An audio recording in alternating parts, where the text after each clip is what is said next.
What's up, everybody? Thanks for clicking the video. If you did, you probably want more information about Dewalt's brand new miter saw that's coming out in February of 2023. This is their 60 volt Gen 2 model, not to be confused with its big brother that's getting discontinued. But today we're going to compare these two saws and see what new features are out for this one here. All right, before you make your first cut, the first thing you're going to have to do is pick it up. And I can tell you from picking both of these up and picking this one up for the last 6 years, I guess, I could immediately tell a difference in the weight. Now, it's only 5 pounds, but it is noticeable. So that was great. I'm glad they were able to shave off that much. For the next feature, we're going to go to the original flex volt. And as with all Dewalt saws, to lock the head, it's a two-handed operation. You're going to press down on the head and then push that pin in. That's going to lock it in place. To disengage that, press down on the head, pull that pin out. On the 60 volt, they've redesigned it. You've got this yellow pull button that you're going to pull, turn it vertical, and it's going to slide into this slot right here. And the way to lock it is you just press down. Hear that lock in place. So the head is locked in. To disengage that, you're going to press down on the handle and turn this the opposite direction, and it's back free to make cuts. So we'll do that one more time. Good lock. Next is the slide lockout. That's what this guy right here is. The way this works, you'll put that in there like that. It doesn't matter if this is now tight or not. So this is when you're going to be transporting it. If you don't use that, I have had this happen to me before. If this for some reason gets loose, depending on where you're carrying it from back here, this thing can smash your fingers. So this eliminates the possibility of that happening. Now the slide lockout has one other feature aside from putting it here in the back. If you pull it all the way forward, lock it into this. What this does is it pulls the head forward, so when you're cutting thicker stuff, you're not having to pull the saw blade out and down and back. It pulls the saw blade out just enough to where you can make your cuts on taller base that you wouldn't normally be able to without pulling it out. So that's the other thing that does. All right, so continuing on with the slide, it's a little bit different. There's a 1-inch rail, and it looks like there may be a 3-inch rail. On the original, there's 2 of the same. I don't know if that makes a difference. I will say that sliding this back and forth, for whatever reason, it does seem like whatever inside of here holding these rails is holding them tighter, but not in a, it's hard to push this back and forth. It's not like that, but it does feel like it's holding this head vertical better. There's no side-to-side movement on this at all. This one, there's very little, but there is some. And you can see, I don't know how well that's going to show, but you can see the head move. Here, there's just not much of anything there at all. So in theory, that should make this a more accurate cutting saw. Not that I had any issues like that with this one. Never had a problem with that, but this definitely seems to be just tighter all around. On the back of the saw, pretty much nothing has really changed. The tool for the blade has been moved back here. All the controls are the same controls. Button looks a little bit different, but all this does the same thing. You can go 49 degrees on both sides. There's adjustment for this if you need to adjust it past the 45, or there's a little plate down there you can take off, and that'll allow you to go past that 45 degree. Another thing I noticed was the footprint of this is smaller than the original. The original is like 14.5 inches or 14 inches. This is 12.5. And basically what happens when they've changed that, they've moved some stuff around here. So when you slide this back, you know, that's as far as you can go. Say there's a wall right here. You can get this one about 3 inches closer to a wall than you can that one. I don't know if that matters to everybody, but you know, something like this, it would make a difference. So let's talk about what sets this saw apart from every other saw, including Dewalt's first flex volt, and that is the runtime. This has 2 9-amp flex volt batteries in it. Will get you 310 cuts on 3 1/4 base, which was great at the time. Now, with the regenerative braking system, I'm able to get 675 cuts with just 1 battery.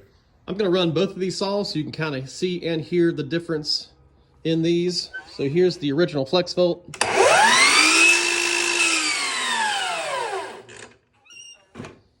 And now the 60 volt.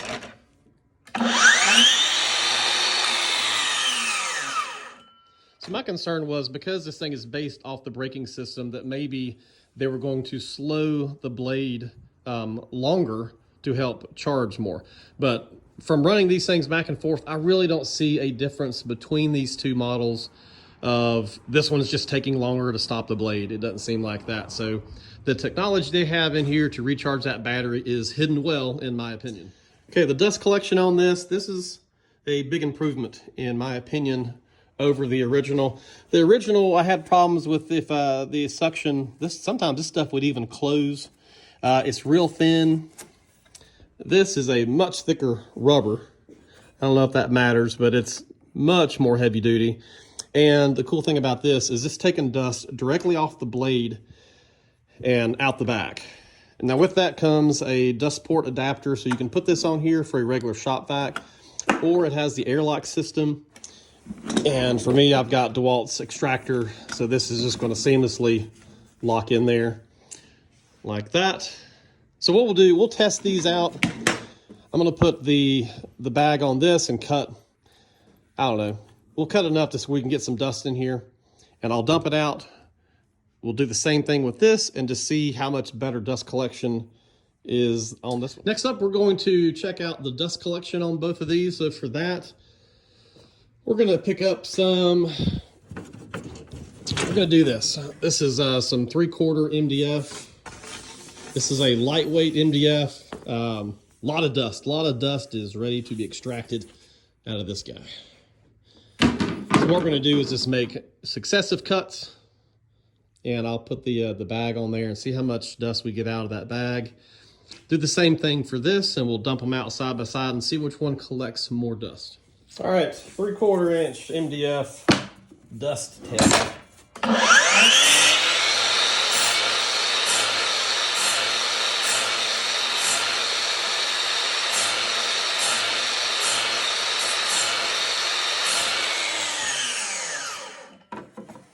I'm just going to stop right there and just say, without any kind of vacuum, anything like that, that's pretty miserable.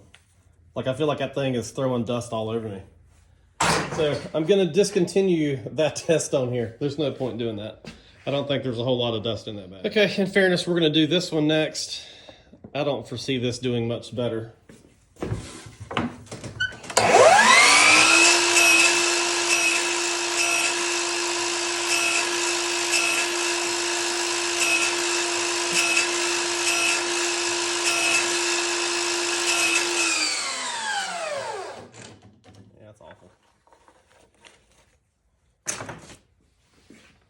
All right, so dust collection with the bag sucks on both of these. This is the 60 and this is the 120. Like, basically nothing went in there. So next we will try, it claims that this is 94% better. I would agree. I think anything would be 94% better than what this is. It practically did nothing. So we'll hook up the Dewalt extractor to this and see if it takes some of the dust that's just kind of coming out everywhere. Let's see if it'll take care of some of that. Okay, dust extractor's hooked up. We're gonna make like 10 cuts. I'll tell you what we'll do. Let's blow all the dust off. Let's do that.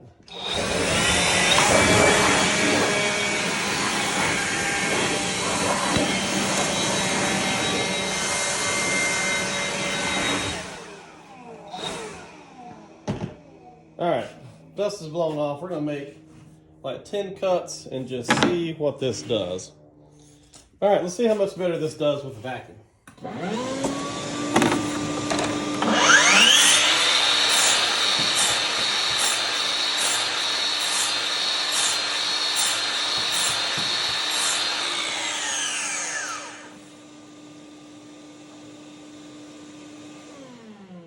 Okay, there's 10 cuts.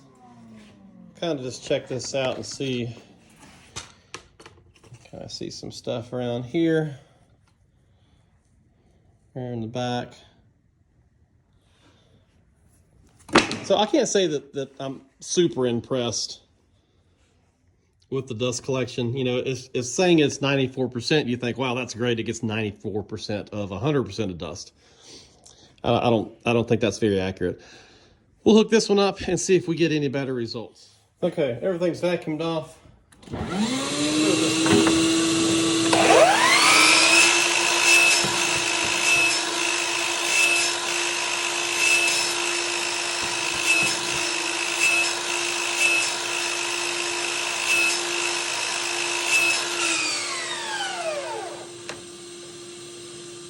Okay, the aftermath. I feel like on this one, I don't know if you can see it on the video, but I feel like I still had a bunch of dust getting thrown up around my face.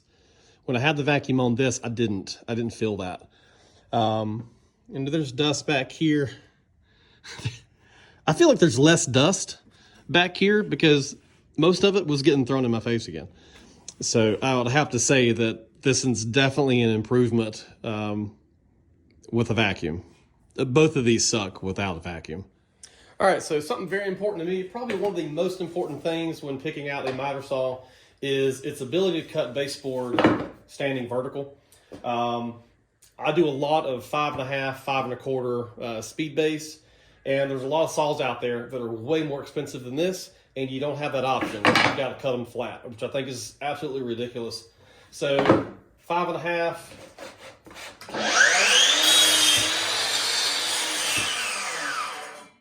See that right there?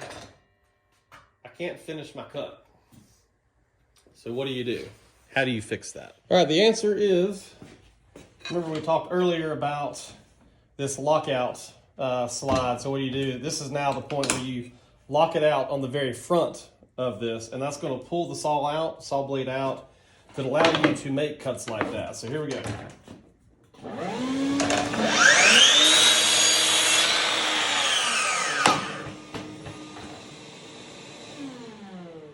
So this does allow you to cut the bigger base.